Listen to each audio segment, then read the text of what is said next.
So I'm also often asked to pull out my crystal ball and tell folks what's going to happen this year with the banks and their procurement operations.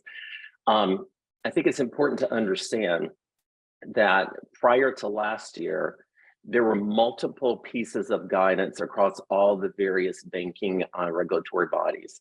Some of that information was conflictual. Some of that information actually was prescriptive for one body, less prescriptive for another.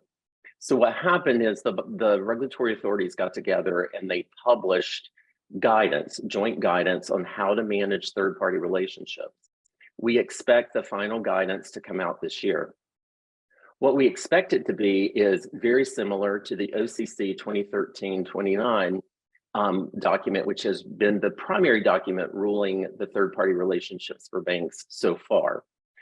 We do believe, however, that there will be additional prescriptive requirements, additional things, provisions that have to be put into the actual contracts.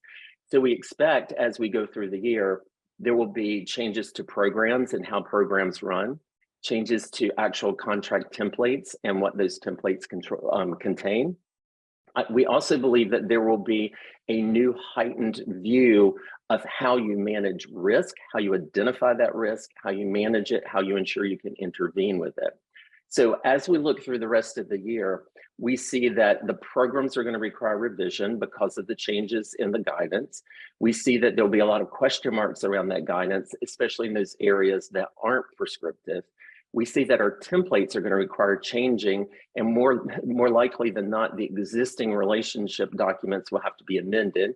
And then we see that on a foregoing way, we need to be able to identify and manage that risk.